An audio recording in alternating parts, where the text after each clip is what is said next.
What's up, sports to the bone family? What's up? How are you guys doing? Welcome back to another video. Hope you guys are having a blessed and a productive day. Yes, man. So we have a couple of things to talk about in this one. We're going to be taking a look at Jamaica and West Indies opener John Campbell and his hearing that took place, I think it was yesterday. Going to talk about how that is going. And we're also going to be taking a look at West Indies T20 opener Kyle Mayers. He did an interview after the third T20 game against India. Had a couple of interesting things to say. So we're definitely going to zoom in on what Kyle Mayers had to say. But before we go any further, as per usual, if you have not yet subscribed to the channel, I'm just going to ask you to please go ahead, man, and hit that subscribe button. Also, make sure you turn on the post notification bell, leave a like, and drop a comment on the video so we can know what you're thinking, all right? So let us kick things off with the John Campbell situation. So based on the news coming out of the Jamaica Observer, the case has been adjourned until the latter part of August, down in August. WIPA, West Indies Players Association, just to let you know, they are there supporting him. I guess they would have sent over their representatives to help guide him through the process. That is what they are there for, to make sure that they are guiding the players and they are helping them through different situations. I am assuming they are getting paid to do these sort of things, to represent the players. I think based on when I was reading, he has two lawyers on the case helping him. But the West Indies Players Association still needs to have somebody there to make sure that they are guiding him along. Now the hearing was held yesterday, which would have been Tuesday, and it has been adjourned until August the 17th and 18th. So that is some more time for John Campbell and his team to sit and to ponder and wonder how things will work out. We're definitely hoping that everything will work out for him. In sports, in everything, there are rules that you need to follow.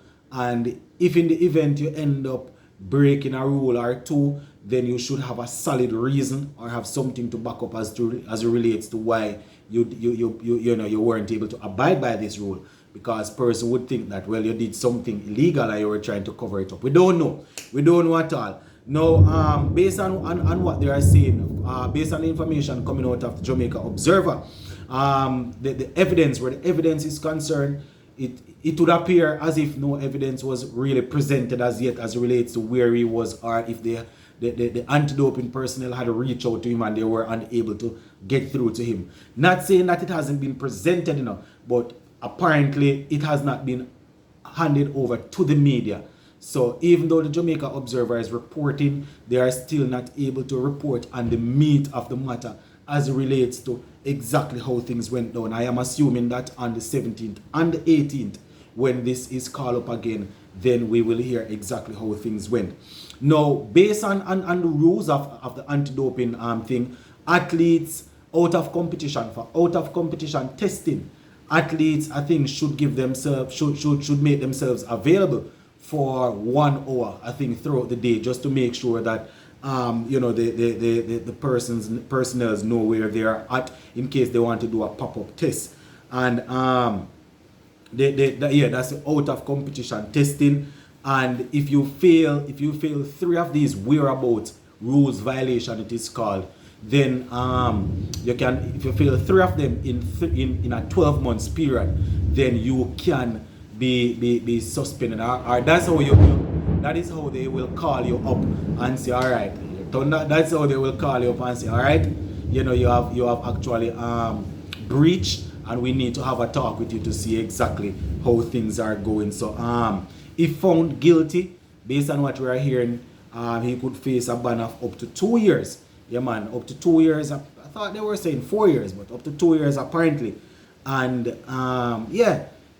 we need to know how things are going, because it is a rule. You need to make yourself available, make people know where you're at probably a particular time of the day, so in case they want to do a pop-up testing, if you have evidence to show that, well, you gave them this, or you said you would be here and you were there until a certain time but nobody showed, or whatever, then I guess you will be able to get away. These are things that happen right through now. We mostly hear them in track and field, because track and field, they tend to test the athletes very, very often, my viewers and subscribers, for doping. So, you know, we're definitely hoping that John Campbell will let us put it this way. We're hoping that justice, I mean, it's not a crime or anything now, but we're hoping that justice will come out of this. If you break the rules or break the law as a sportsman, then you're supposed to get sanctioned.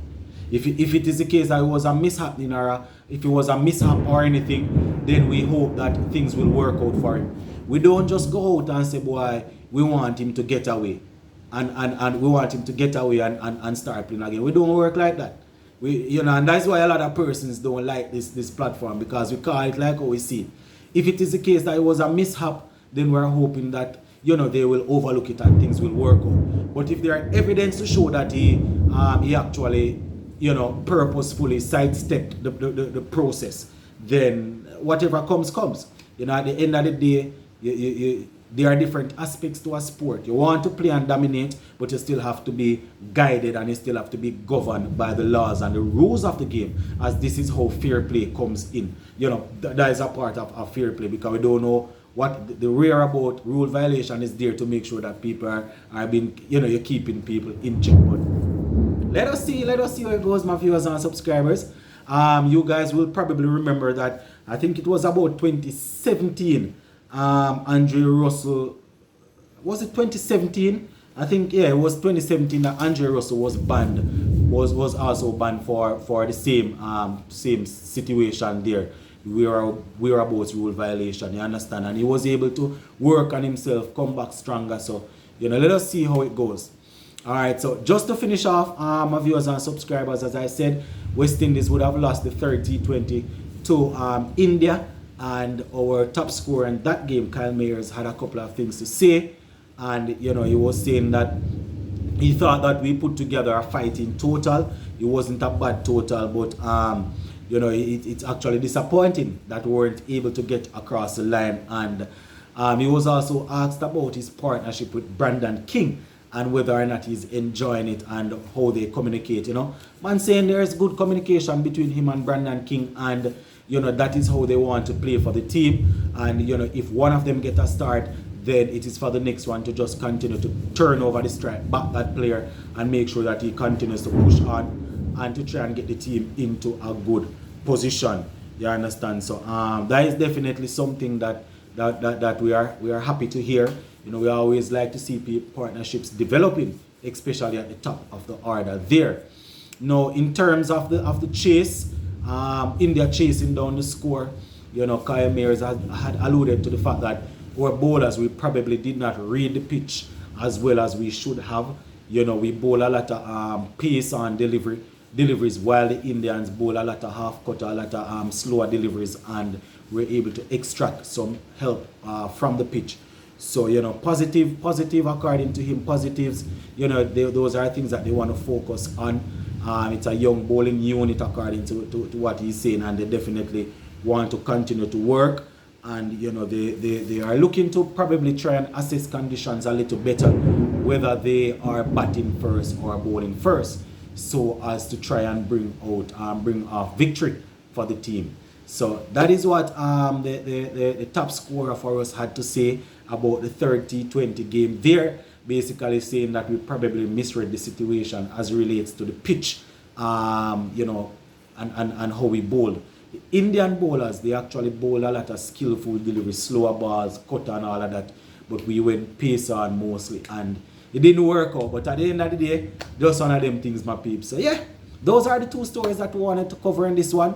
Going to leave it right here for now. Zane, big up on yourself.